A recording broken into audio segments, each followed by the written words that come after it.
Every Disventure Camp fan owes me $100 for predicting the first boot correctly. Well, not entirely, but anyways. This was a fun and interesting episode. I don't think it's as good as episode 1, but then again, episode 1's like the best of the entire show.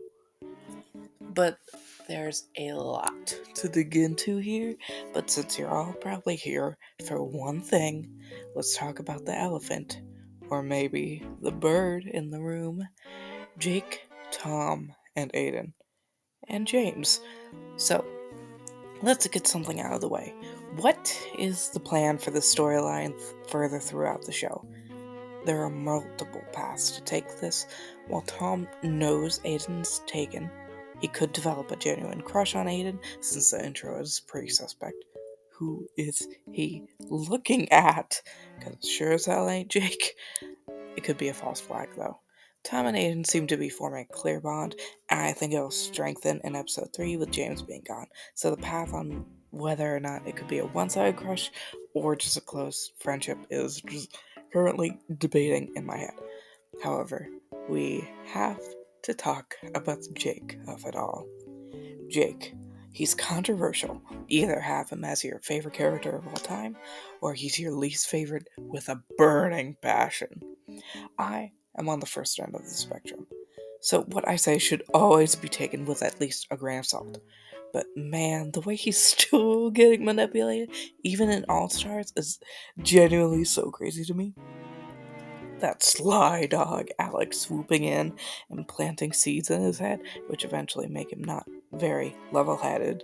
It's clear that Jake is coded with a mental illness, likely BPD, and while that could be part of the reason why he reacts the way he does in these situations, it also seems to me that both his overly trusting nature is also part of his downfall. I'm not saying that trusting people is bad, but man, he cannot catch a break in this game.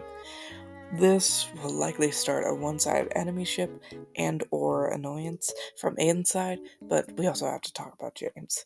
Poor first boot James, which I am glad he's the first boot actually.